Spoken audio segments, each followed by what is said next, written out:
నమస్కారం Varma yes sir. ఎలా ఉన్నారు సార్? అలానే ఉన్నారు. ఓకే సార్, ఇంత కూల్గా ఉన్నారు. ఓ పక్కన మతాల గురించి రచ్చరచ్చ జరుగుతుంటే మీరు ఒక చిన్న స్టేట్మెంట్ కూడా ఇవ్వట్లేదండి, కూల్గా ఉన్నారు. ఏంటి ఈ కాంట్రాక్ట్ చెప్పండి. ఏంటి రచ్చ? ఏముంది, మా మతం గొప్పదంటే మా మతం గొప్పది. అది ఇప్పుడు కొత్తగా ఎందుకు వచ్చింది? అది అప్పుడప్పుడు సోషల్ మీడియాలో ఎరప్ట్ అవుతూ ఉంటుంది. మతం అనేది మా మతం అనేది నాకు తెలిసి వందల సంవత్సరాల నుంచి ఉంటుంది. అది కొత్త కాదు కదా. సోషల్ మీడియాలో అప్పుడప్పుడు ఫైర్ అందుకుంటూ ఉంటుంది అంతే. మతం అవసరం అండి మనిషికి. సరే, ఇప్పుడు ఏదైనా మనకి ఒక ఐడెంటిఫికేషన్ అనే ఒక గ్రూప్ ఉంటుంది. అంటే ఒక గ్రూప్ ఆఫ్ పీపుల్ ఐడెంటిఫై చేసుకుని మేము ఇది, నేను ఇది, నాన్నది అని ఒక సోషల్ ఆస్పెక్ట్లోనే ఉన్నారు. అది మతం అవ్వచ్చు, కాస్ట్ అవ్వచ్చు, లేదా ఒక కంపెనీ అవ్వచ్చు, ఒక ఫ్యామిలీ అవ్వచ్చు. All of them are nothing but groups. Okay, each గ్రూప్ని డ్రైవింగ్ ఆస్పెక్ట్ ఒక ఐడియాలజీ ఉంటుంది. అది మతం నుంచి వచ్చిందా?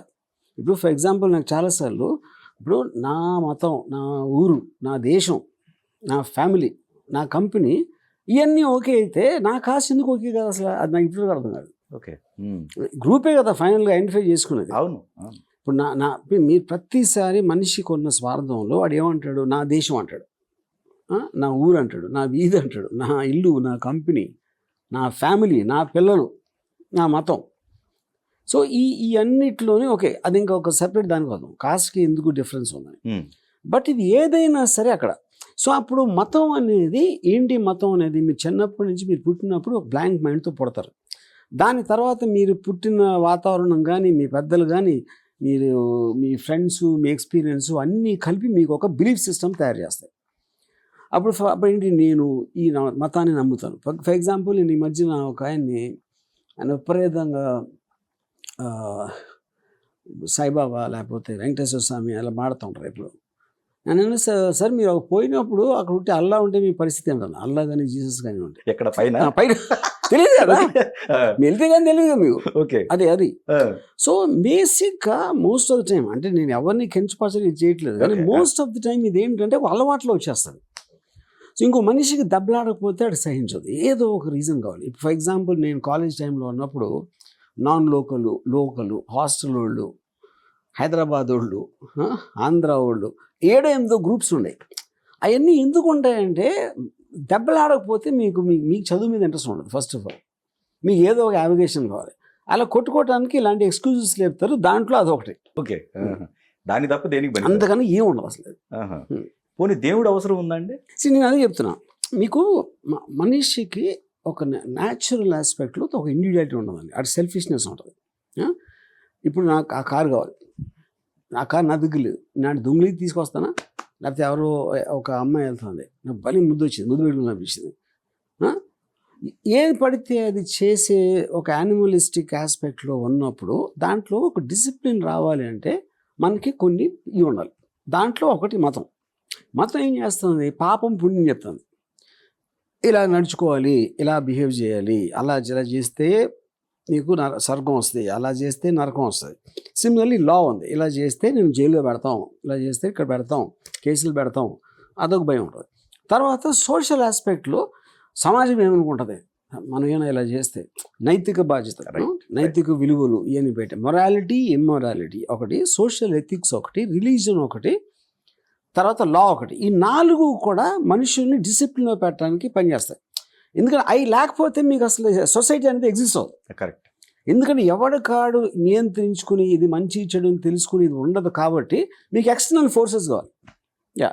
అప్పుడు లా కూడా మీకు లిమిటెడ్. లా కూడా మనుషులే చేస్తారు. మీ లాని తప్పించుకున్నా అక్కడ దేవుడిని తప్పించుకోలేరు అని చెప్పడానికి అది కారణం. ఓకే, సో అయితే దేవుడు అనే వ్యక్తి మనిషి క్రియేట్ చేసిందే 100%. అన్ని దేవుళ్ళు ఈ ప్రపంచంలో 100%. అంటే ఇప్పుడు ఇక్కడ సింపుల్ పాయింట్ అండి. ఇప్పుడు ఫస్ట్ ఆఫ్ ఆల్ ఇంతవరకు కూడా 6 బిలియన్ల పీపుల్ ఉంటే ఎవరెవరు ఏ దేవుడిని నమ్ముతున్నారు అసలు? ఓకే, మీకు ప్రిన్సిపల్ రిలీజియన్స్, క్రిస్టియానిటీ అది ఇది ఉండొచ్చు, కానీ అక్కడ పాయింట్ ఏంటంటే మీరు దాంట్లోకి ఎందుకు వచ్చారో తెలుసుకుని రాలా. మీరు చిన్నప్పటి నుంచి అలవాట్లో పొరపాటులాగా మీరు అక్కడి నుంచి వచ్చారు. కన్వర్ట్ చేసిన వాళ్ళు ఎంతమంది ఉంటారు? ఇప్పుడు కన్వర్ట్ చేసిన వాళ్ళు కూడా మీరు ఏదో డబ్బులు ఇచ్చి అది ఇచ్చి ఆశలు చూపించి అన్నీ చేస్తారు కదా. కానీ మీరు ప్రాక్టికల్ లైఫ్లో నిజంగా దేవుని ఎవరు నమ్మరు. ఎందుకు నమ్మరంటే ఇప్పుడు ఉదాహరణకి నేను మీకు ఏదో ప్రాబ్లం వచ్చిందని మీరు చెప్పారు ఒకసారి అనుకోండి. తర్వాత నేను ఎప్పుడో కలిసినప్పుడు ఏంటి మురళి గారు ప్రాబ్లం ఏంటి సాల్వ్ అయిందా అంటే సాల్వ్ అయిందండి. ఎలా అంటే నేను దేవుడు దండం పెట్టమని చెప్తారా? చెప్పరు. ఎవరో ఒకరు చేసి ఉండాలి మీరు. సో దేవుడికి వెళ్ళి దండం పెట్టినంత మాత్రాన మీ ప్రాబ్లం సాల్వ్ అవుతుందని ఎవడో నమ్మడు.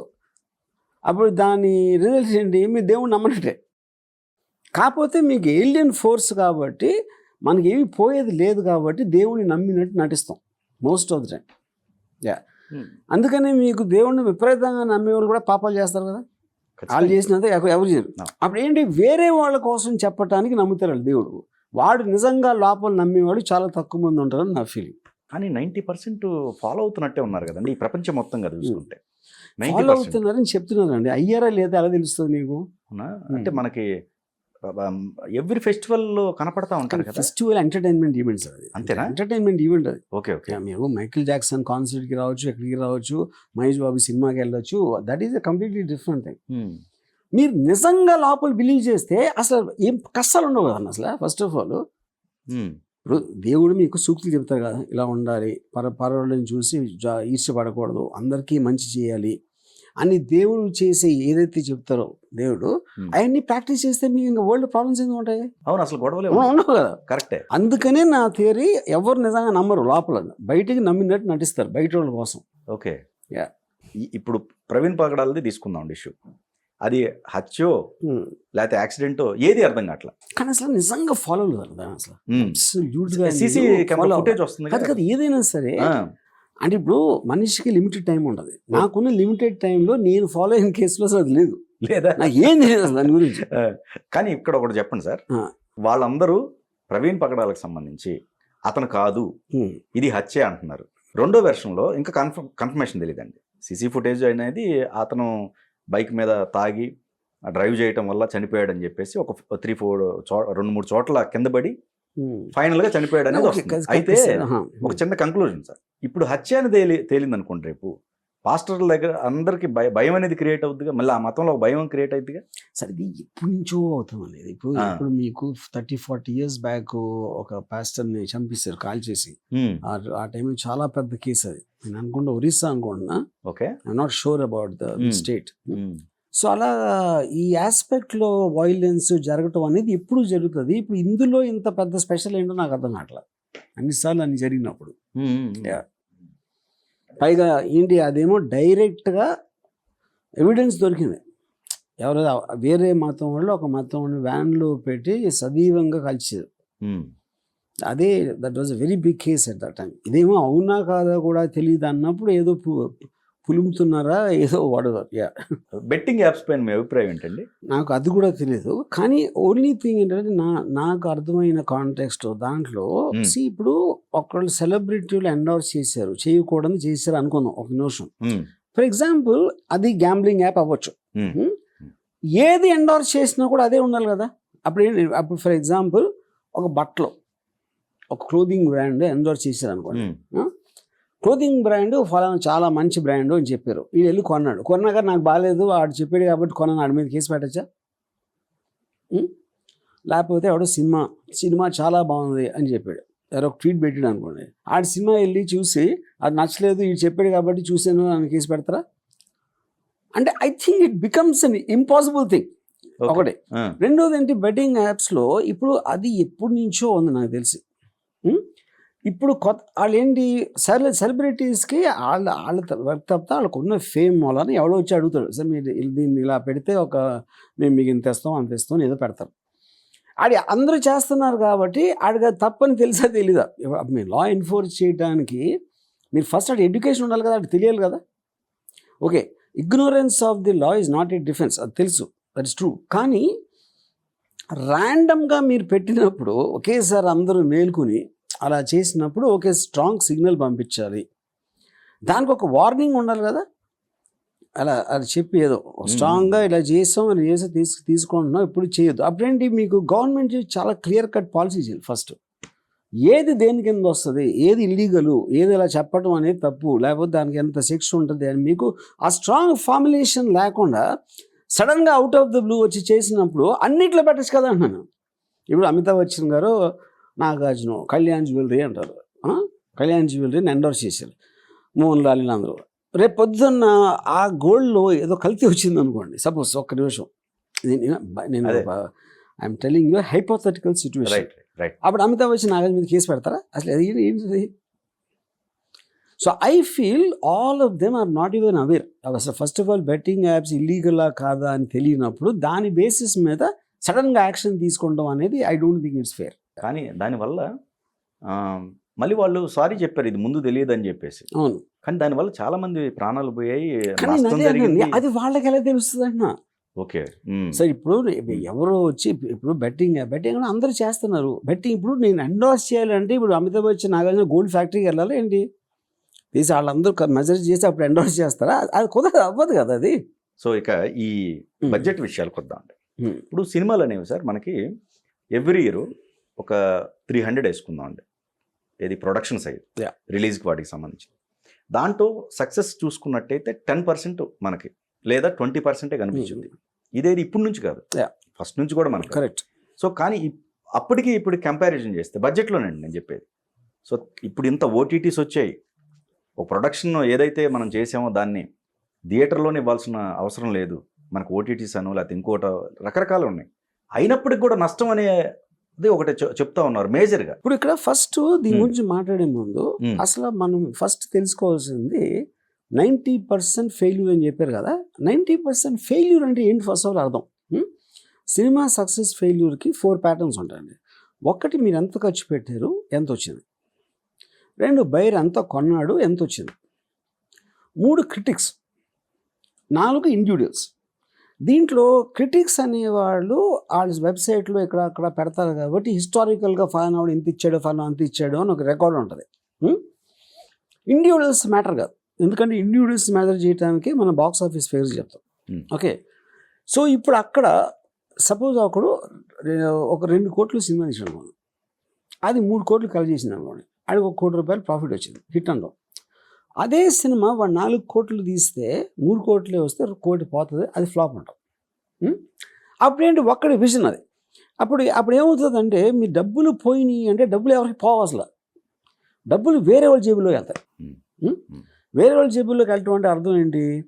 మీరు 2 కోట్లు పెట్టి సినిమా తీశారంటే మీరు యాక్టర్లు, టెక్నీషియన్లు, లైట్ మ్యాన్లు, ఎక్విప్మెంట్ వీరందరికీ మీరు ఇచ్చారు, అవి వాళ్ళ జేబులోకి వెళ్ళి మీ విజన్ ఫెయిల్ అయింది. మీరు ఎందుకు పెట్టారు అది? ఇలా చేస్తే నాకు రేపు పొద్దున్న 3 వస్తుంది, 4 వస్తుంది, లేకపోతే అదృష్టం బాగుండి 10 వస్తుంది అనే ఒక బిజినెస్ క్యాలిక్యులేషన్తో పెట్టారు. రైట్. మీ విజన్ తప్పింది, మీ డబ్బులు పోయినాయి, కానీ వేరే సరికి అవి ఎక్కడికి పోలేదు. Okay okay. అప్పుడు ఏ బిజినెస్లో అయినా కూడా ఫిల్మ్ ఇండస్ట్రీ అంటే గ్లామర్ కోషంట్ని స్పాట్లైట్ ఉంది కాబట్టి మనం దాని గురించి మాట్లాడతాం. ఎవరో రెస్టారెంట్ పెట్టాడు సపోజ్, ఆ రెస్టారెంట్ వాడు ఇంటీరియర్ డెకరేషన్ ఇది చేసాడు, అది చేశాడు, కుక్ని తెచ్చాడు, అని తెచ్చాడు, అన్నీ తెచ్చిన తర్వాత ఏదో వాడు అనుకుంది అవ్వలేదు అనుకోండి, అది ఫెయిల్ అయినట్టే కదా, అది కూడా ఆ జేబులోకి వెళ్ళింది. Okay. So the total distribution of వెల్త్లో కాన్స్టెంట్గా మనీ ఫ్లో ఆస్పెక్ట్ అనేది. అప్పుడు ఫెయిల్ అయినోడు he might not be important also in the scheme of things. ఇప్పుడు ఎవడు పెడతాడు డబ్బులు ఫిల్మ్ ఇండస్ట్రీలో చెప్పండి? ఆడి దగ్గర ఉండాలా, ఆడు రైజ్ చేసే కెపాసిటీ అన్న ఉండాలా, లేకపోతే వాడు ఇన్కాంపిటెన్స్ అవ్వాలి, ఏది దాన్ని మించిన డబ్బులు ఖర్చు పెట్టడం, లేకపోతే బాగా డబ్బు ఉన్నోడు ఉండాలి. డబ్బు ఉన్నోడి దగ్గర నుంచి డబ్బులు ఉన్న దగ్గరికి వెళ్ళింది, అప్పుడు దాంట్లో తప్పేంటి? సో ఈ 90% ఫెయిల్యూర్ రేట్ అనేది నేను ఇండస్ట్రీలోకి రాకముందు నుంచి ఉంది. But that is the truth for every business, let me tell you. Okay. ఎవడైనా ఎక్కువ, ఇప్పుడు విజయ్ మాల్యా అన్నాడు, విజయ్ మాల్యా మొత్తం కింగ్ ఫిషర్ మటాజ్ కదా, he spend more than what is the point which is what which happens. 90% failure rate అనేది కామన్గా ఉంటుంది, అన్ని చోట్ల ఉంటుంది, అన్ని బిజినెస్లో ఉంటుంది. ఓకే. మనకి వినటానికి 90% లాగా ఉంటుంది, కానీ అది కాదు పాయింట్. ఓకే. ఇప్పుడు నేను చెప్పాను కదా, ఇప్పుడు ఇండస్ట్రీలో 1000 మంది ఉంటారు, లక్షల మంది ఉంటారు, వాళ్ళందరి survival is depending on also the failures as much as success. ఇప్పుడు సక్సెస్ఫుల్ ఫిల్మ్ ఏంటి? ఒక్కటి జేబులోకి వెళ్తుంది, ఫెయిల్యూర్ చాలా మంది జేబులో వెళ్తుంది. అది నేను చెప్పే ఎకనామిక్స్. ఇంకోటి ఏంటంటే, ఇప్పుడు వచ్చినోడు ఆడికి ఎంత తెలుసు బిజినెస్ గురించి, ఆడు ఎందుకు తీసాడు సినిమా ఫస్ట్. ఆడికి వేరే వేరే వాళ్ళకి వేరే వేరే ఎజెండాస్ ఉంటాయి, ఇది ఉంటాయి.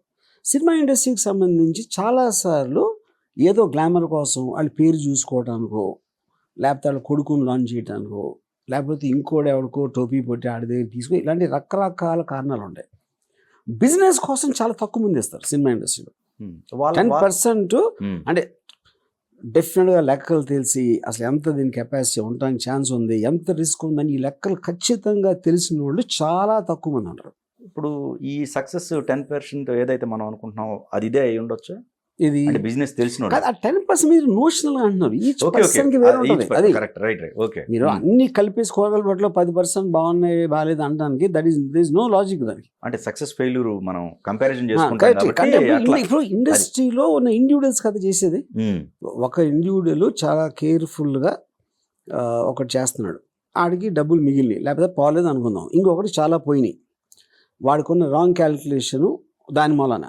అప్పుడు వాడు అంత ఖర్చు పెట్టేసి కోటి ఖర్చు పెట్టాల్సిన 10 కోట్లు ఖర్చు పెట్టేసి మీరు దాన్ని తీసుకొచ్చి యావరేజ్లో ఇక్కడ కలిపితే అది కరెక్ట్ కాదు కదా. సో దాని అంతటి కలిపి ఒక ఫిగర్ చెప్పడం అనేది తప్పు అంటున్నాడు నేను చెప్పేది. మీరు చెప్పినట్లు ఇంకొకటి సార్ క్రిటిక్స్ గురించి చెప్పారు. ఇప్పుడు రీసెంట్గా నాగవంశీ గారు ఒక స్టేట్మెంట్ ఇచ్చారు, ఎందుకు సినిమాని చంపుతున్నారు.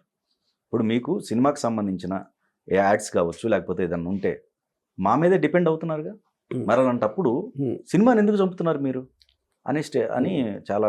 ఇప్పుడు అది నాగవంశీ గారు నేను కూడా చూసాను.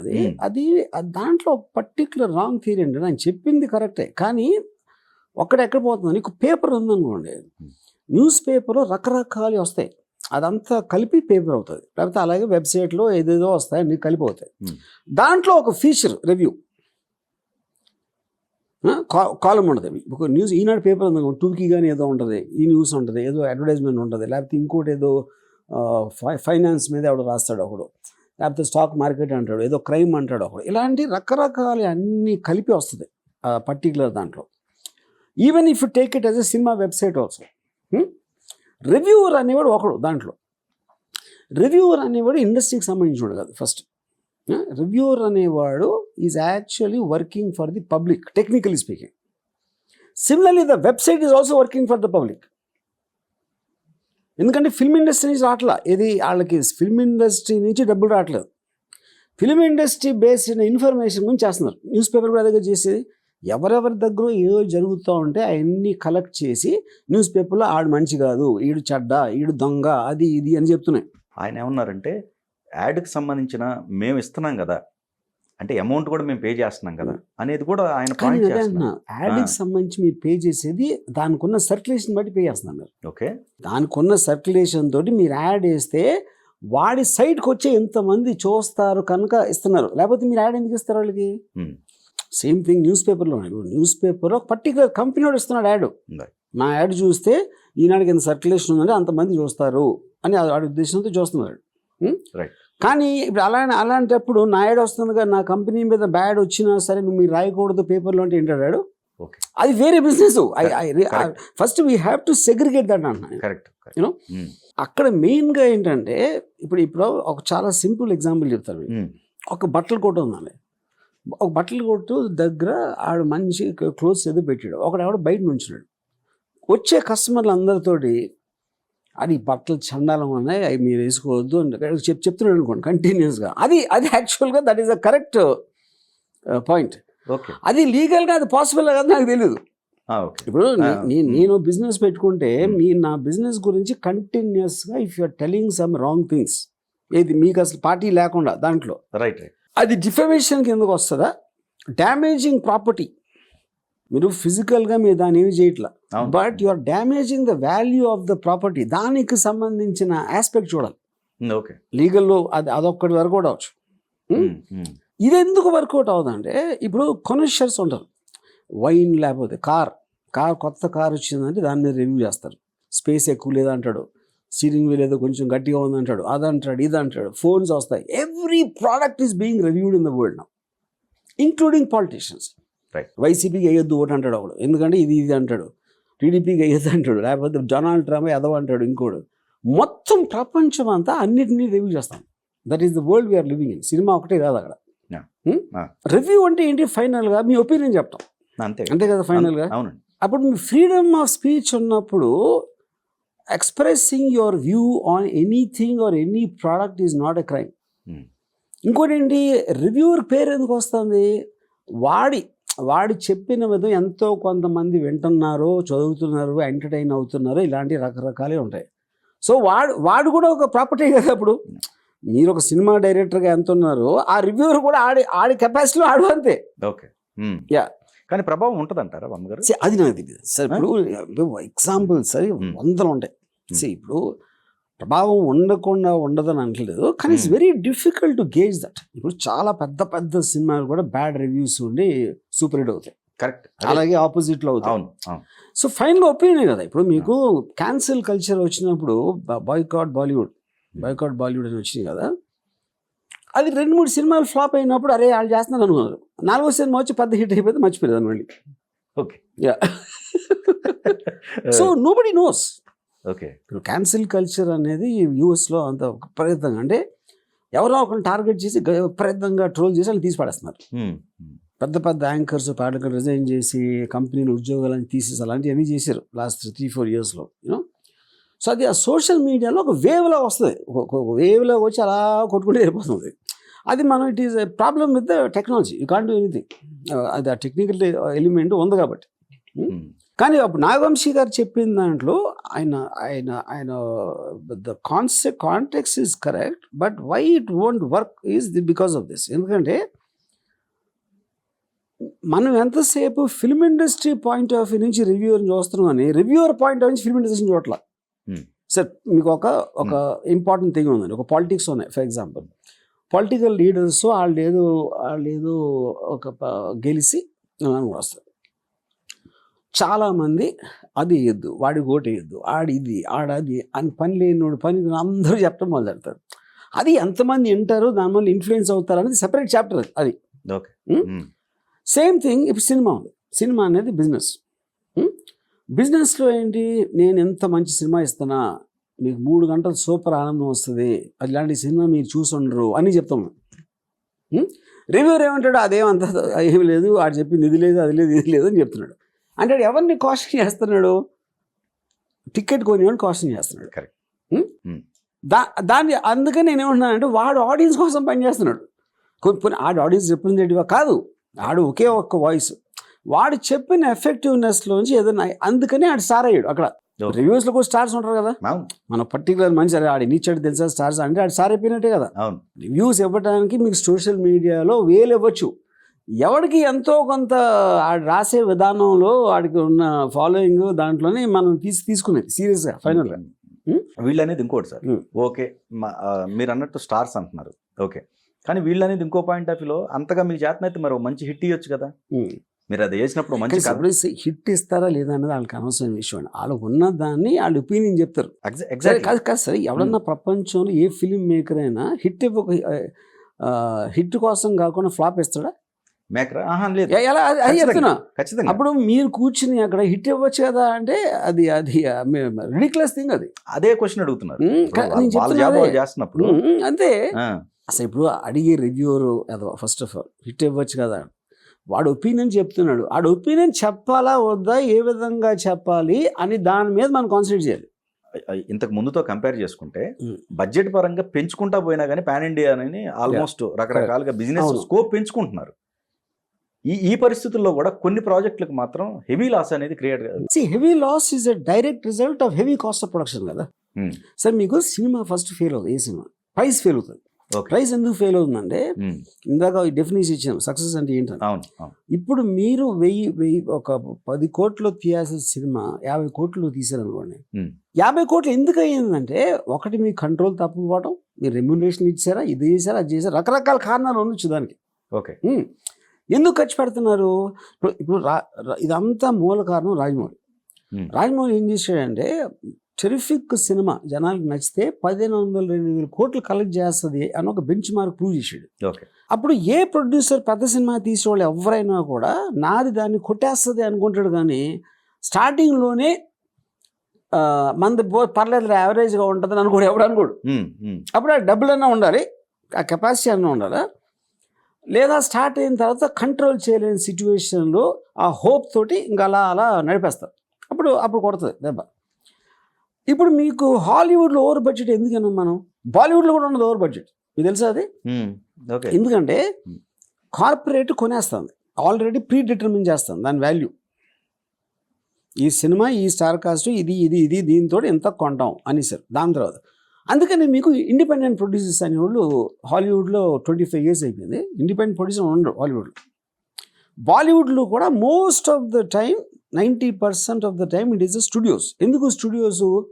వాళ్ళు పబ్లిక్ కంపెనీస్ కాబట్టి వాళ్ళకి మొత్తం వాళ్ళు లాస్ అయినా కూడా దాంట్లో టోటల్ అందరి మీద పడుతుంది. రైట్. మనకి ఇక్కడ ఇండిపెండెంట్ బయర్ సిస్టమ్ ఉంది. ఇండిపెండెంట్ బయర్ వచ్చినప్పుడు ఏమవుతాడు, ఆయన ఇల్లు గొల్లపోయిందిరా మీ ఇంటికి వచ్చి టెంట్ వేసి మీ ఆఫీస్లోకి వచ్చి కూర్చున్న ఇన్సిడెంట్లు మీరు హిందీలో ఎందుకు వినరాయి, హాలీవుడ్లో ఎందుకు వినరాలండి? Because the discipline and professionalism is much more there. ఇక్కడ ఏంటి, మనం ఒకేపు నుంచి ఎక్కువ ఖర్చు పెడితే కానీ సినిమా ఆడదేమో అని ఒక మైండ్ సెట్ రాజమౌళి నుంచి తీసుకొచ్చారు. ఆయనే తప్పు చేశారు. తప్పు అంటే that is the reason 100%.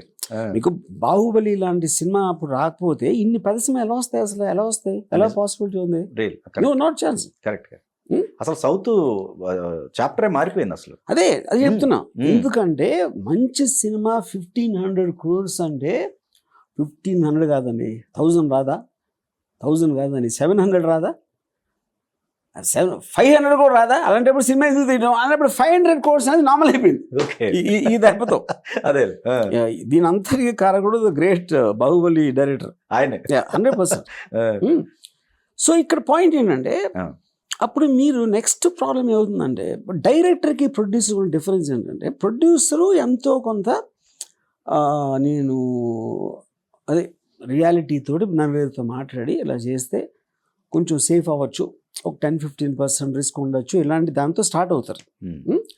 Director mind set ఏముంటుందంటే వాడు సూపర్ డూపర్ హిట్ అవుతుంది అనుకుంటారు. ఏ డైరెక్టర్ కూడా యావరేజ్గా ఆడుతుంది, కొంచెం జాగ్రత్తగా తీద్దాం అనుకోడు. ఎందుకంటే by definition it self he wants to make the biggest hit. ఒక్క సినిమాతో నేను రాజమౌళిని దాటిల్లా అనుకుంటాడు, రైట్, సందీప్ అంగాన్ని దాటిల్లా అనుకుంటాడు.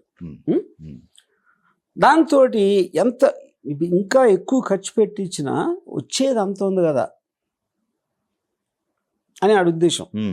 ప్రొడ్యూసర్ దగ్గర లేవని తెలిసినా కూడా ఏదో ఒకటి చేసి చస్తాడులే అని. ఎందుకంటే మా ఇద్దరు బతుకులు బాగుపడిపోతాయి అంత పెద్ద హిట్ తీసి ఉంటే. సో అంత పెద్ద హిట్ తీయడానికి ఎంత ఖర్చు పెట్టాలి, ఆ ప్రొడక్షన్ వాల్యూ ఇదా అదా, పాట ఎక్కడ తీసి సెట్ అక్కడ వేసి ఇవన్నీ చేస్తారు. ఇక్కడ ఇంకో ప్రాబ్లం ఏంటంటే ఖర్చు పెట్టేవాడు డైరెక్టర్, ఖర్చు పెట్టించేవాడు, ఖర్చు పెట్టేది ప్రొడ్యూసర్. ఖర్చు పెట్టించేవాడి మీద మీ అకౌంటబిలిటీ లేకపోతే అసలు ఎలా వర్కౌట్ అవుతుంది అది? Which is what they cracked in Bollywood. మేము మ్యాక్సిమం ఇంత కొంటాం, దాని లోపలే తీయాలి. దానికన్నా రూపాయి ఎక్కువ అయితే మీరు పెట్టుకోవాలి అనే సిస్టమ్ వచ్చింది అనుకోండి. అది మనకు ఉంది కదా సార్, ప్రీవియస్ మనకి డిస్ట్రిబ్యూషన్ అనేది ఒకటి ఉంది వ్యవస్థ. కాదు డిస్ట్రిబ్యూషన్ కరెక్టే కాదు, డిస్ట్రిబ్యూటర్ ఇంత కొంటాను అంటాడు. అవును, అది నేను చెప్పేది ప్రొడక్షన్ దగ్గర. ఇక్కడ మీరు డిస్ట్రిబ్యూటర్ అనేవాడు ఏరియా వైజ్ గా వస్తాడు. అప్పుడు దాని క్రేజ్ అది ఇది దాన్ని బట్టి. ఇప్పుడు మీరు ఎవరికి పోతున్నాను, డిస్ట్రిబ్యూటర్ పోతుంది అంటలేదు కదా, ప్రొడ్యూసర్ పోతుంది అంటున్నారు మీరు. నేను చెప్పి దాని గురించి నేను చెప్తున్నా. అప్పుడు ఎవరైతే ఖర్చు పెడుతున్నారో అతనికి అకౌంటబిలిటీ లేకపోతే వాడు ఎందుకు కేర్ చేస్తాడు డైరెక్టర్ అనేవాడు? అది నేను చెప్పేది. సరే మీ జేబులోంచి మీరు ఖర్చు పెట్టడానికి ఇంకోటి జేబు నుంచి ఖర్చు పెట్టించడానికి మనిషి మైండ్లో చాలా డిఫరెన్స్ ఉంటుంది ఆడి అప్రోచ్.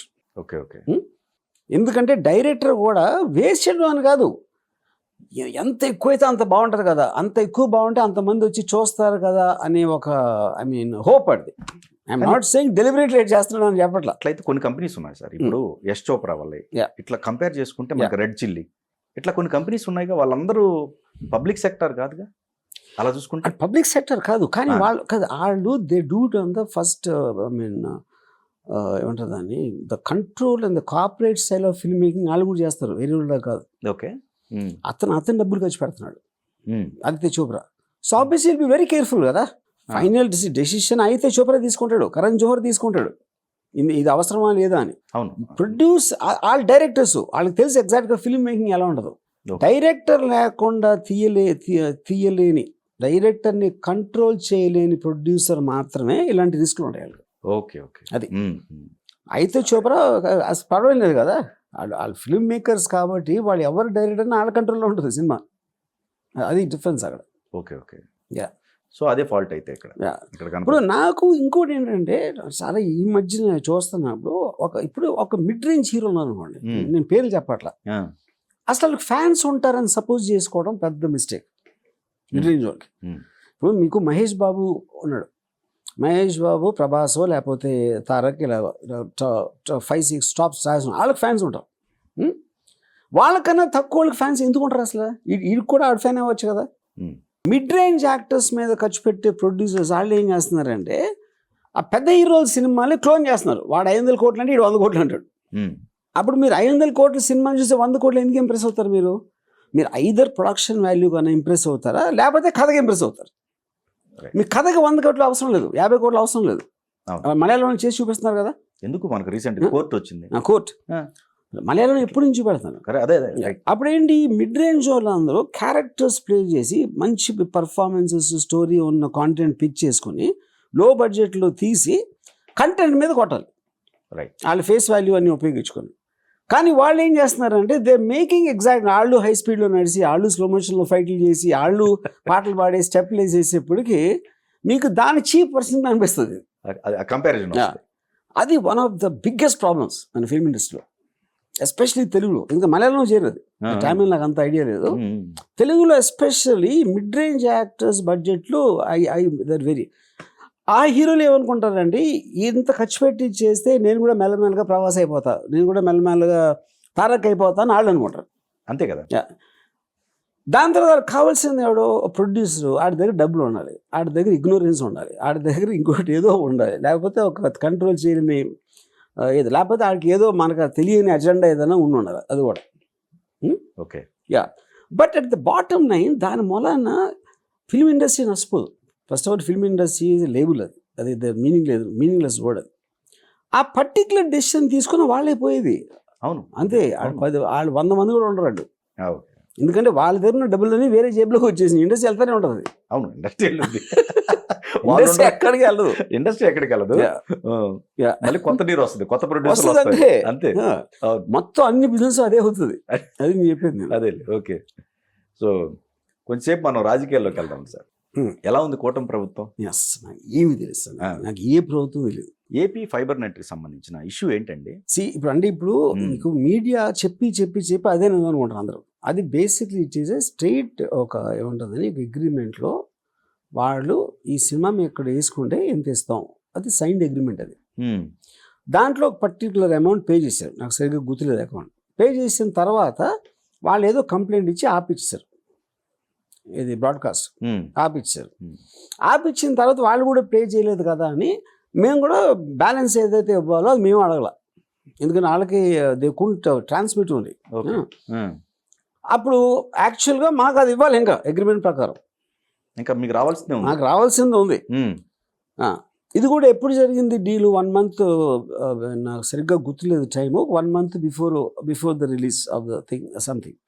వాళ్ళు ఇచ్చిన దాంతో సినిమా చేశాను అని ఇదంతా మీడియాకి అన్నారు. ఇప్పుడు నేను మీడియాలో చెప్తున్నాను కదా, కెమెరా ముందు చెప్తున్నాను కదా, నేను అప్పుడు అబద్ధాలు చెప్పలేను కదా. సో ద బేసిక్ కంటెన్షన్ ఏంటంటే మేము వాళ్ళు కలిసిపోయి కుమ్ముక్కయ్యి ఒక కాంట్రాస్ట్, ఒక రాత్రి గుహలో కూర్చుని ఇలా ప్లాన్ చేసాం అనేది ఏముంటుందని ఫర్గాట్, ఇట్స్ కాల్డ్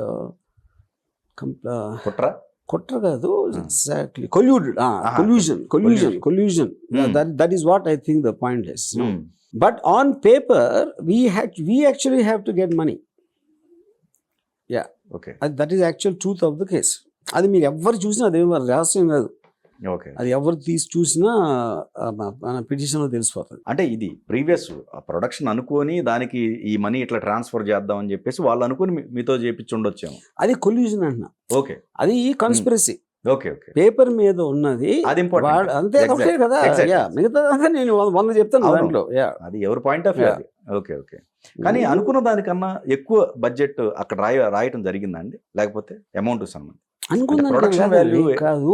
అది offer to give an X amount of money for having the telecast rights on the net.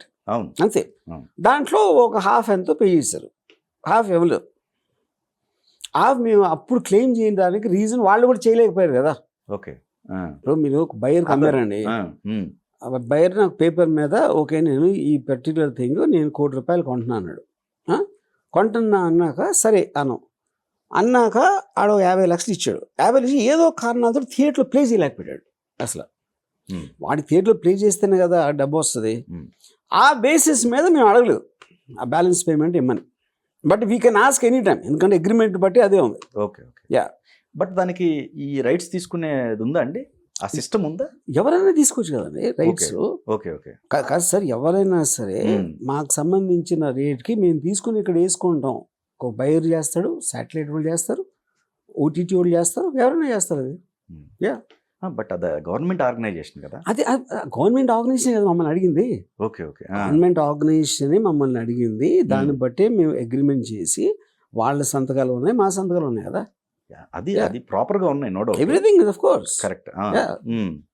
కానీ అది చట్టపరంగా కరెక్టేనా? అది చట్టపరంగా గవర్నమెంట్ ఇనిషియేట్ చేసినప్పుడు చట్టపరంగా అంటే ఎలా ఉంటుంది అసలు నాకు అర్థం కాదు.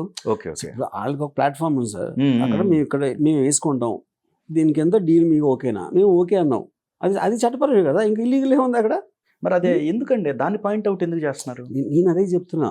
ఇప్పుడు మనకి ఏమైందంటే చేసింది ఏమీ లేకపోయినా ఎంతున్నా మీడియా అంతా చూపెట్టి వాళ్ళే నమ్మేస్తారు. వాళ్ళు చెప్పిన అబద్ధాన్ని వాళ్ళే నమ్మేస్తారు ఫైనల్గా.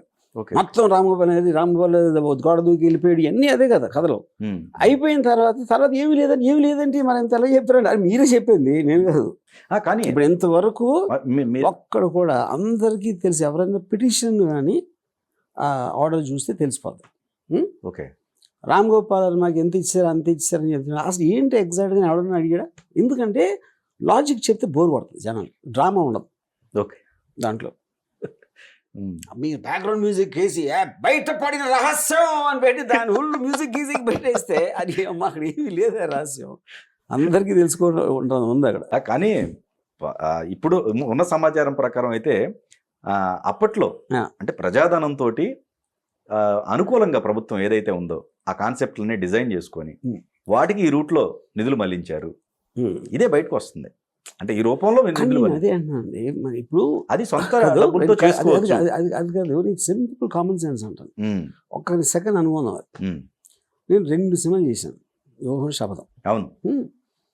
ఇప్పుడు దీంట్లోంచి దాని మొలాన ఇచ్చారు అంటే నెల ముందు నాకు తెలిసి ఎంతో 1 కోటి ఎంతో something, I think 1 crore order అని అనుకుంటున్నాను. 1 crore ఆర్డర్తో అయిపోయినాయి 2 సినిమాలు. అది ఏం లాజిక్ అసలు అది? ఓకే, ఇది పార్ట్ అనుకుందాం, మిగతాది ఎక్కడి నుంచి వచ్చింది మిగతాదంతా? ఓకే, ఇప్పుడు మీరు ప్లెయిన్గా దాసరి కిరణ్ ప్రొడ్యూసర్, ఇప్పుడు అది టోటల్గా అన్నీ ఉన్నాయి. ఇది 1 month ముందు సేల్ డీల్, ఇది ఒక బయర్ లాగా వచ్చారు. ఓకే, దీని నుంచి మొత్తం ఇక్కడ మనిస్తామంటే ఇప్పుడు ఇంకేమైనా చెప్పచ్చు కదా. ఓకే, డన్ అంతా కలిసి నాకు ఈళ్ళు ఇచ్చారు, లేకపోతే ఆడేదో వచ్చేసి ఈడు ఇచ్చాడు. మేము కథలు చెప్పాలంటే ఏది చెప్పలేము మనం. సో వ్యూహం, శపథం ఈ 2 సినిమాలకి నిధులు మళ్లించబడలేదు. ఏది అంటే కానీ నేను అదే అంటున్నానండి. ఇప్పుడు నేను director, I make films on first copy. Okay, first కాపీలో నాకు ఎవరిస్తారు? ఎవరైతే ప్రొడ్యూసర్గా వచ్చాడు, అన్ని సినిమాలకి ప్రొడ్యూసర్ ఉంటాడు. Right right. ఇప్పుడు సారీ ఉంది, రవిశంకర్ వర్మ ఇచ్చాడు. ఫలానా సర్కారు ఉంది, ఇంకెవరో ఇచ్చారు. ఫలానా అప్పారావు సినిమా ఉంది, అది ఎవరికి ఇచ్చారు. అలాగా అది ఇది నా కాంటెక్స్ట్ నేను చెప్పి. ఓకే ఓకే, ప్రొడ్యూసర్కి ఎక్కడి నుంచి వచ్చినాయి అని అడిగారు అనుకోండి, అది నాకెట్లా తెలుస్తుంది? అది కరెక్ట్. అప్పుడు ప్రొడ్యూసర్ని అడగాలి. ప్రొడ్యూసర్ని అడిగారు ఎక్కడ లేదు. ఓకే ఓకే, ప్రొడ్యూసర్ ఆబ్వియస్లీ నాకు ఇచ్చాడు, అలా తీసాం మేము. అప్పుడు ఈ డబ్బులు డైరెక్ట్గా రామ్ గోపాల్ దగ్గరకు వచ్చినాయి అంటే మీకు చెప్పించింది ఫైబర్ నెట్ 1 కోటి రూపాయలు. అది అకౌంట్ నా పార్ట్నర్ కొన్నాడు కాబట్టి ఆడ అకౌంట్కి వచ్చింది. Right right. యా, ఓకే, ఆ కంపెనీ నేను పార్ట్నర్ కాబట్టి నేను అనుకోండి. అంటే అప్పుడు మీరు ఎంత చేసి డైరెక్ట్గానే ప్రొడ్యూసర్ దాసరి కిరణ్ కుమార్ అని పెట్టాం. అన్నిసార్లు ఫంక్షన్లో ఉన్నాం, ఇద్దరం మాట్లాడాం, అది చేసాం ఇది చేసాం. ఇవన్నిట్లో మీకు అప్పుడు కాన్సన్ట్రేషన్ ఎక్కడ ఉందని చెప్పండి. కామన్ సెన్స్ పాయింట్లో. ఓకే, నేను అడుగుతున్నాను మనం. అదే కామన్ సెన్స్ పాయింట్లో ప్రొడ్యూసర్కి ఎక్కడ చూసినా అడుగుతారా? నా దగ్గర ఏమి లేకపోతే ఇది. ఎందుకంటే ఇప్పుడు దీంట్లోనే వాళ్ళు 20 కోట్లు ఇస్తారు అనుకోండి, అసలు అగ్రిమెంట్ ఏమీ లేకుండా ఏదో సంథింగ్ 20 10 ఎంతో. అప్పుడు ఈ విధంగా చేశారు అనుకోవచ్చు. మీరు అక్కడ ఫిగర్ ఏంటి, అగ్రిమెంట్ ఏమి సైన్ పెట్టారు, ఇది కనపడుతుంది. అది చెప్తున్నా. అది కూడా నెల ముందు జరిగింది. సినిమాలు 2 అయిపోయినాయి, ఎప్పుడో అయిపోయినాయి. 5-6 నెలల క్రితం అయిపోయినాయి సినిమాలు. Okay okay okay. బట్ ఇది పార్ట్లీ వాళ్ళకున్న ప్రొసీజర్ ద్వారా ఇనిషియేట్ చేసింది. అది తప్పు కాదు, ఎందుకంటే అంతకుముందు ఆఫీసర్ ఎవరో కరెక్ట్గా చేయలేదో లేదో వాళ్ళకున్న ఎలిగేషన్స్ నాకు తెలియదు. దానికన్నా ఎక్కువ మీడియా బ్లోబ్ చేయడం. అదే మీడియా ఇప్పుడు సింపుల్ థింగ్ చెప్పచ్చు కదా, ఇది అగ్రిమెంటు, ఇది అని చెప్పకుండా మీరు డ్రమాటిక్ లైన్స్ మాత్రం పెడతారు. రెడ్ బుక్ మీ మీద ప్రభావం ఏం చేయలేదండి? సార్ రెడ్ బుక్ ఎన్ని ఉండవు, ఎన్ని మళ్ళీ కూడా మీడియా అంతేనా? ఇప్పుడు ఎవరైనా అనొచ్చు, నేను అందరినీ రాసుకుంటున్నాను, లోకేష్ గారు అనొచ్చు, అది కూడా తప్పలేదు. ఓకే, ఎందుకంటే మర్చిపోతారో లేకపోతే ప్రయారిటీలో ఏం తీసుకోవాలని. ఫైనల్గా ప్రాసెస్లో జరగాలి కదా అది. ఓకే, మన డిక్టేటర్షిప్లో లేవు కదా, డెమోక్రసీ కదా. అవును.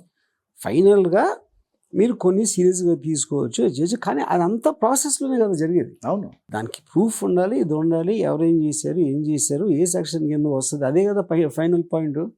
మిగతా అన్ని మీడియా డ్రామా అది. సో అప్పుడు ఏ అయితే పోస్టులు ఉన్నాయో ఆ పోస్టుల మీదే కదా జరిగింది వాస్తవానికి. కరెక్ట్. కానీ ఆ పోస్టులు మీ కాదన్నారు. ఇప్పుడు నేను యావరేజ్గా రోజుకి 10 పోస్టులు పెడతాను ట్విట్టర్లో. మ్మ్. వీళ్ళు ఫస్ట్ ఏదైతే రోజు పెట్టారో దానికి 1 year ముందు పెట్టిన పోస్టులు. మీరు 365 daysలో 10 అంటే దగ్గర 4000 పోస్టులు పెట్టి ఉంటాను. ఇది ఈ మధ్యకాలంలో ఏదైతే పోస్టులు ఇప్పుడు పెట్టాను అని చెప్తున్నారు. నాకెక్కడ గుర్తుంటుంది నేను ఎప్పుడు ఏం పెట్టాను? నేను అప్పుడు చూసినప్పుడే లేవు నా ట్విట్టర్లో. ఇప్పుడు అలాంటి మీమ్స్ నా మీద వస్తాయి, రోజుకి నాకు 100 వస్తాయి అలాగా నా ట్విట్టర్ ఫాలోయింగ్లు దాంట్లో. సో 1 year తర్వాత ఒక లేచి నా మనస్తాపం కలిగింది చూసి నాకు మనసుకి బాధ కలిగింది అని చెప్తే అసలు సొసైటీ ఎట్లా సర్వే అవుతుంది? మీరు పొద్దున్న లేగిస్తే మీమ్స్ తప్పిస్తే ఏమైనా చూస్తారు అసలు లైఫ్లో? ఎవరో ఒకళ్ళ మీద చేస్తానే ఉంటారు. నరేంద్ర మోడీ కావచ్చు, డొనాల్డ్ ట్రంప్ కావచ్చు, ఎక్స్ అవ్వచ్చు, ఎవరినైనా. కానీ సీరియస్గా తీసుకోవడానికి ఏదండి మెయిన్ రీజను? వల్గర్గా ఉన్న వాటి ఉండటం వల్లేనా అది సీరియస్గా తీసుకోవాలి? ఫస్ట్ ఆఫ్ ఆల్ సీరియస్గా తీసుకోవడం నాకు తెలియదు. ఫస్ట్ నాకు టాప్ పీపుల్ ఇన్వాల్వ్ అయ్యారు కూడా నాకు తెలియదు. ఏదైనా సరే ఎనీ టైం మీరు వెళ్ళి ఒక ప్రొసీజరల్గా లాలో ఆ ప్రొవిజన్ ఉన్నప్పుడు మీరు కేసు పెట్టచ్చు, ఎవరైనా పెడతారు. చాలా మంది ఎందుకు పెట్టరు అంటే ఇందు అనవసరమైన తలనొప్పి, మళ్ళీ నేను ఫాలో అయిపోయి అన్నీ చేయాలని పెట్టరు. మీరు అదే పనిగా పెట్టుకుంటే ఎవరి మీదైనా దేని మీద కేసు పెట్టచ్చు. అయితే మీకైతే క్లారిటీ ఉందా? పై వాళ్ళు అనేది అంత టార్గెట్ చేయాల్సిన అవసరం ఉండకపోవచ్చు. పై వాళ్ళకి 1000 పనులు ఉంటాయి, 1,00,000 పనులు ఉంటాయి. ఓకే ఓకే, వాళ్ళు ఇలాంటి దాని మీద వాళ్ళు సీరియస్గా తీసుకుని టైం స్పెండ్ చేస్తారని మాత్రం నేను అనుకోను. ఓకే, ఏదో మిడ్ లెవెల్ వాళ్ళు ఏదో కార్యకర్త ఇలాంటి వాళ్ళు చేస్తారని నా పర్సనల్ ఒపీనియన్. ఎందుకంటే అంత పెద్దోళ్ళు అంత పెద్ద పొజిషన్లో అన్ని వందల హెడేక్స్ ఉన్నప్పుడు ఇలాంటి వాటి మీద వాళ్ళు ఫోకస్ పెడతారని అని మాత్రం నేను అనుకోను. Okay, I don't believe that. కానీ వర్మ గారు ఇది చాలా ఇంపార్టెంట్ ప్రశ్న అండి. ఆ టైంలో ఇప్పుడు మీరు చూసినట్టయితే కూటమి 164 గెలుచుకుంది. ఆ టైంలో జగన్ గారు 175కి 175 ఖచ్చితంగా గెలిచి తీరుతాం అన్న ధీమాన్ని వ్యక్తం చేశారు. అందరికి పిలుపునిచ్చారు, సిద్ధం అనే స్లోగన్ తోటి పిలుపునిచ్చారు. ఎక్కడ వాళ్ళ అంచనాలు మిస్ అయినాయండి? ఇప్పటికి కాదండి, చాలా బయటకు వచ్చాయి, రకరకాల అభిప్రాయాలు బయటకు వస్తున్నాయి. కానీ మీరు డెప్త్గా ఆలోచించగలుగుతారు, ఎందుకంటే చాలా డెప్త్ సార్. బట్ నా సినిమా ఆడుతుందో లేదో నాకు తెలియనప్పుడు పొలిటికల్ పార్టీ మీరు ట్రావెల్ అయిన దాని ప్రకారం మీరు దాని ప్రకారం అట్లీస్ట్ సార్ అబ్సల్యూట్గా ఫస్ట్ ఆఫ్ ఆల్ నేను కొన్ని ప్రజల్ని పట్టించుకోను. నాకు అసలు వైసీపీ ఎలా పాలించింది తెలీదు, ఎందుకు ఓట్లు వేసారో నాకు తెలీదు 2019లో, ఇప్పుడు ఎందుకు వేయలేదో కూడా తెలియదు. అలాగే ప్రతి పొలిటికల్ పార్టీకి సంబంధించి అప్పుడు ఎందుకు వేసారు తెలీదా? తెలియదు, నాకు తెలియదు. నేను థియరీస్ అంటాను. ఓకే సార్, అయిపోయిన తర్వాత సినిమా హిట్ అయితే మీరు 10 కారణాలు చెప్పవచ్చు, ఫ్లాప్ అయితే అదే సినిమా ఇంకో 10 కారణాలు చెప్పచ్చు. Okay okay, that is how I see life. So I don't believe anybody can know. ఎవరికి కావాల్సింది వాడు నమ్ముకుంటాడు ఫైనల్గా. కానీ ఎంత ఘోరంగా 11 సీట్స్ 21 సీట్స్ 1 సీట్ పొజిషన్ కాదు. ఓకే, దేనికి కూడా ఎవడు 100. ఎందుకంటే సింపుల్ థింగ్ చెప్తున్నాను, ఒకవేళ నాకు తెలుసు అనుకోండి, అంటే వాళ్ళ అదోలాళ్ళు వైసీపీ వాళ్ళు వాళ్ళకి తెలీదా? ఏ ఒక్కడైనా సరే ఎందుకు పోయింది అని చెప్తే ఆడు మూర్ఖుడు నా దృష్టిలో. ఎందుకంటే ఎవరెవరైతే కన్సర్న్ పర్సన్ మనకన్నా 100 రెట్లు ఆలోచిస్తాడు కదా. ఒక ప్రజానాయకుడు అన్న పొలిటికల్ పార్టీలో ఉండి అదే అంత పొజిషన్లో ఉన్నోళ్ళు ఆలోచించుకుని ఎలా ఉంటారు? డెఫినెట్గా అప్పుడు ఏంటి, మీరు ఆడియన్స్ని కానీ ఓటర్ని కానీ అవుట్ గెస్ చేయలేరు. ఓకే, ఇందాక మీరు చెప్పారు 50 కోట్లు 100 కోట్లు ఖర్చు పెట్టాడు సినిమా, చాలా పోయింది అనుకోండి. వాడు ఎందుకు ఖర్చు పెట్టాడు? 100% సినిమా చూస్తారు జనం అనుకున్నాడు. ఓకే, అందుకే కదా, లేకపోతే ఎందుకు ఖర్చు పెడతాడు? ఎగ్జాక్ట్లీ. ఖర్చు పెట్టించేవాడు కానీ ఖర్చు పెట్టినోడు కానీ. అది అవనప్పుడే కదా తెలిసేది. అరే ఇప్పుడు ఇంత డబ్బులు ఖర్చు పెట్టి నీకు జనం నాడి తెలుసుకోలేకపోతే ఎలా ఉంటుందో సేమ్ థింగ్ ఇది ఇక్కడ. Okay okay. ఏ పొలిటికల్ పార్టీ అయినా they'll be very sensitive people కదా. అవును. వాళ్ళు ఇష్టపడితేనే ఓటేస్తారని తెలుసు కదా. అప్పుడు వాళ్ళ ఉద్దేశంలో అన్ని కరెక్ట్గా చేసి ఉంటారు కదా. మీరు రిజల్ట్ వచ్చిందా చెప్తున్నారు తర్వాత. మీ జేబులో రూపాయి ఉండదండి. 80 కోట్లు ఖర్చు పెట్టిన ఒక ప్రొడ్యూసర్కి ఏంట్రా ఆ పాట ఎందుకు పెట్టావు అని చెప్తారు. అంటే ఆడికి తెలియదా అంటే ఆ టైం అలాంటిది అంతే. ఓకే. మీరు టికెట్ కొంటాను కూడా డబ్బుల కోసం చూసుకుని ఆడికి చెప్తే 80 కోట్లు ఖర్చు పెట్టిన వాడికి భలేసారు పంచ్. ఓకే. అయితే ఒకటండి, మీరు జగన్ గారు అంటే మ్యాక్సిమం ఇప్పుడున్న రాజకీయ నాయకుల్లో జగన్ గారు అంటే మీకు ఇష్టం. సో అయితే అప్పటికి ఆయన బిహేవియర్ ఇప్పుడు కంపేర్ చేసుకుంటే సో ఏమైనా మార్పు వచ్చింది అనిపిస్తుంది? నేను అసలు నిజంగా ఫాలో అవట్లేదు.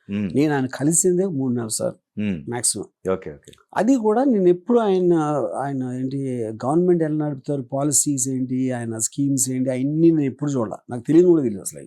ఓకే. నేను కేవలం ఆయన journey from Rajasekhara Reddy's death అనేది ఒక ఇంట్రెస్టింగ్ పాయింట్ అనిపించింది. అవును. నేను ఎప్పుడు కూడా ఓటేమని చెప్పానో చెప్పలా, వైసీపీ అని చెప్పలేదు. ఓన్లీ అది క్యారెక్టర్ ఆఫ్ జగన్ అంతే. సో పవన్ కళ్యాణ్ గారి పైన మీ అభిప్రాయం అంతకుముందు మీ అభిప్రాయాలకి కంపేర్ చేసుకుంటే ఎలా ఉంది? ఒకటి, నేను ఓడిన అది మన పవన్ కళ్యాణ్ 21 సీట్స్లో భార్య మీద గెలిచిన రోజు ఒక 7-8 దండాలు పెట్టా మీరు ట్విట్టర్లో. ఓకే. అదే ఓకే రైట్ రైట్ అంతే అయిపోయింది. హి ప్రూవ్డ్ అస్ రాంగ్ అయిపోయింది. ఇంకా ఓకే రాంగ్ అని పూజిస్తే మళ్ళీ ఇంకేంటి మాట్లాడేది, నోరు మూసి కూర్చోవాలి. ఓకే. కొన్ని వార్తలు వచ్చాయి అప్పుడు. ఇప్పుడు ఈ ఫైబర్ నెట్ టైంలోనే కొన్ని కేసెస్ పడితే వర్మ గారు ఎక్కడికో పారిపోయారనో లేకపోతే ఇంకోటో స్టేట్మెంట్లు వచ్చాయి. ఎందుకంటే మీ బాంబే నుంచి కొన్ని చూసాం అప్పుడు యాక్టివిటీస్కి సంబంధించినవి. నిజంగా అది జరిగిందా? ఇప్పుడు నేను పర్సనల్గా ఇవాళ జరిగితే అది పోలీసులు వచ్చారు, ఒక 2 గంటల ఉండి వెళ్ళిపోయారు. మీడియా కూడా ఇంకో గంట 2 గంటలు ఆల్రెడీ వెళ్ళిపోయారు. సాయంత్రం నుంచి స్టార్ట్ అయింది. ఇప్పుడు చాలా కామన్ సెన్స్ పాయింట్ అడుగుతానండి. ఇప్పుడు పోలీసులు లోపలికి ఎందుకు రాలేదని అడిగారు. అసలు వాళ్ళు ఫస్ట్ ఆల్ అరెస్ట్ చేయడానికి వచ్చామని నాకు చెప్పలేదు, ఎవరికి చెప్పలేదు. ఓకే. మీడియాకు కూడా చెప్పలే. మీరు ఒక్కటి చూడండి, ఇన్స్పెక్టర్ రామ్ గోపాల్ అరెస్ట్ చేయడానికి వచ్చామని ఆయన ఎవరైనా చెప్పారా? చెప్పలా. మీడియా ఆడు కళ్ళగా తీసుకుని ఆడు పారిపోయాడు, ఉన్నాడు, కోయంబత్తూరులో ఉన్నాడు, ఇక్కడ ఉన్నాడు, అక్కడ ఉన్నాడు అని చెప్పి, నేను వెన్ ఐ సెడ్ నేను ఎక్కడే ఉన్నా, ఎక్కడికి వెళ్ళలేదు అని లైవ్లో ఇంటర్వ్యూలో ఇస్తున్నా. అది అయినా కూడా వాళ్ళు దేర్ ఫాలోయింగ్. అప్పుడు కామన్ సెన్స్ పాయింట్ నేను లేను అనుకున్నాం. అప్పుడు వెంటనే మీడియా ఎవరిని అడగాలి? పోలీసులను అడగలేదు. వచ్చిన ఇన్స్పెక్టర్ గారు ఎవరో ఒక ఆఫీసర్ని అడగాలి, ఏంటి మీరు వచ్చారా అరెస్ట్ చేయడానికి, రామ్ గారు పారిపోయిన అడగాల. మీరు ఒక్క వీడియో చూపించండి. అది ఎందుకు చేయలేదు చెప్తండి. ఎందుకంటే అది చెప్తే ఇంక మీకు డ్రామా ఉండదు, అందుకని అది అడగలేదు ఎవరిని. ఓకే. అది జరిగింది అక్కడ. ఓకే. కానీ 2 days తర్వాత రిలీజ్ అయింది బయట. అప్పుడు దాకా సైలెంట్గా ఉన్నారు వర్మ గారు అనేది కూడా. 2 days కాదు, నెక్స్ట్ డే 24 hours. ఎందుకంటే అక్కడ దాని విషయం ఎందుకంటే ఇప్పుడు ఫస్ట్ ఆఫ్ ఆల్ సడన్గా 7-8 మంది పెట్టారు, 4-5 నాకు సరిగా నంబర్ గుర్తులేదు. ఓకే. అదే కేసు మీద ఒంగోలు XYZ ఇలాంటి 5 చోట్ల పెట్టారు. అప్పుడు I wanted to know exactly అంటే దీని వెనకాల లార్జర్ స్కీమ్ ఉందా లేదా. అందుకని నేను ఫోన్ ఆపేసి I was talking to my advocates. Okay. దానివల్ల గ్యాప్ అంతే. సో అయితే డెన్లోనే ఉన్నారు మీరు? అంతా డెన్లోనే ఉన్నాను. ఓకే. ఇంకా సింపుల్ లాజిక్ అండి. ఇప్పుడు నన్ను అరెస్ట్ చేయడానికి వస్తే డెన్లో రారా పోలీసులు? అది చూసారా? పోనీ ఎవరైనా చూసారా? అక్కడే మీడియా ఇక్కడే ఉంది కదా, మీడియా ఇక్కడే ఉంది కదండి. డెన్ లోపలికి వస్తున్న విజువల్స్ అని చూసారా మీరు అంటున్నా? లేదు. అది చెప్తున్నాను. అంటే జస్ట్ వాళ్ళు నోటీస్ సర్వ్ చేయడానికి వచ్చినట్టు నాకు కూడా తెలియదు అన్న, అదే చెప్తున్నా నేను. ఓకే. నేను టైం అడిగాను. టైం అడిగినప్పుడు నేను రాలేను అంటే వాళ్ళు వచ్చారు. అప్పుడు ఆ పర్టికులర్ టైంలో నేను బయట ఉన్నా, ఇది అప్పుడు వచ్చినప్పుడు. ఓకే. వచ్చి ఒక 2 గంటలు ఉన్నారు. నేను దాని తర్వాత వచ్చాను.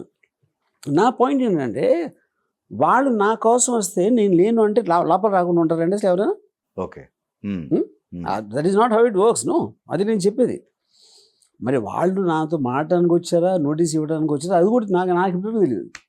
కానీ మీరు వెళ్ళారు కదా వర్మ గారు, వెళ్ళేసి వచ్చారు కదా అక్కడికి. అది నేను చెప్తున్నా, ఆ తర్వాత అది వేరే కేసు, ఇంకోటి అన్నీ కేసు. వేరేది. Right, right. నేను ఒంగోలు వెళ్ళింది కూడా అదే సిమిలర్ సేమ్ కేసు. అదే కదా Yeah. వాళ్ళకి సంబంధించింది. వెళ్ళాను, ఎందుకంటే ఆల్రెడీ మనకి అదే యాంటిసిపేటరీ బెయిల్ అని వచ్చినాయి కాబట్టి వెళ్ళాను. వెళ్ళిన తర్వాత వాట్ ఎవర్ ది క్వశ్చన్ అది ఆన్సర్ ఇచ్చాను అంతే. జగన్ గారు అప్పుడులో ఆ పాదయాత్ర, ఆ ఇన్స్పిరేషన్ తీసుకున్నారు. నెక్స్ట్ ఈ టైంలో ఏదన్నా సినిమా చేసే అవకాశం ఉంది? ఎనీథింగ్, కొన్ని inspiration. I don't think I do anything with politics. అంటే ఒక వెక్స్ అయిపోయి అనట్లేదు, ఇప్పుడు నాకున్న సబ్జెక్ట్ మ్యాటర్స్తో నాకు పాలిటిక్స్లో ఇంట్రెస్ట్ లేదు. ఒకవేళ తీయాల్సిన సందర్భం మీకు జగన్ గారే ప్రపోజ్ చేసి, జగన్ గారు ఎప్పుడు చేయరు, బట్ బికాజ్ నాకు అసలు దాని మీద అవగాహన లేదు. లక్ష్మీస్ ఎన్టీ రామారావు జరిగిన ఒక ఇన్సిడెంట్ గురించి తీశాను, తెలుగుదేశం గురించి తీరా. ఆ టైంలో వెరీ వెల్ రిపోర్టెడ్ స్టోరీ అదే నేను తీసింది. సేమ్ థింగ్ జగన్ గారు. పాలిటిక్స్ మీద నేను ఎప్పుడు తీయలేదు సినిమా.